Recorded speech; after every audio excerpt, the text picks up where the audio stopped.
15 August आरो भारत उदांस्रि सान आरो दिनैनिफ्राय जोङो दुलाराय बर' फरायसा आफादा जि मिशन हम रेस्किउ एन्ड रेस्ट'र जाय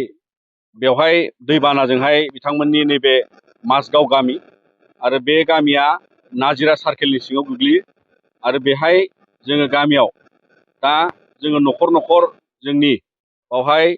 10टा बा 10टा ग्रुप दङ। बे ग्रुपआव जोंहा 10 सा जोंनि भलन्टियार्सफ्रा लिड लानानै मोनफ्रोमबो न'खर न'खर हाबगोन आरो बिथांमोननि जि अबस्थाखौ नुबाय जे बावहाय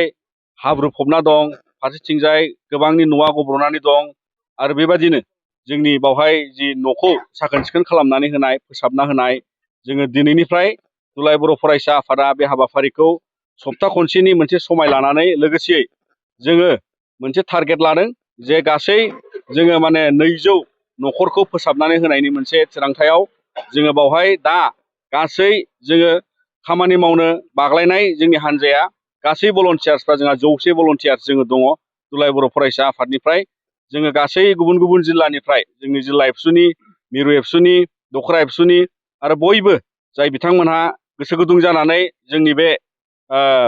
न'खर बोखांनानै न'खरखौ फोसाबनायाव न'नि बाला खोबना थानाय, दंफां दालाइ बायदि आदि माने ओरैबायदि मोनसे माने दुखुनांथाव थासारियाव बिथांमोना दङ आरो बेखौ लानानै जोङो जेसे हायो एसे दुलाराय बर' फरायसा आफादनि बे मावसोम हान्जाया जोङो दिनैनिफ्राय बे हाबाफारिखौ जागायगोन आरो नोंथांमोना नुनो मोनगोन जे माने दा केमेराखौ फिदिंबा बेवहाय जिबादि जोंनि उनथिंजाय न'खर मोनसे आरो अपोजिटआव जों बेहाय मथथे बे माजगाव गामियाव बेबादि मोनसे दुखुनांथाव थासारियाव दङ आरो जेसे हायो एसे जोङो दिनैनिफ्राय बे खामानिखौनो जागायलांनो होननानै सानबाय।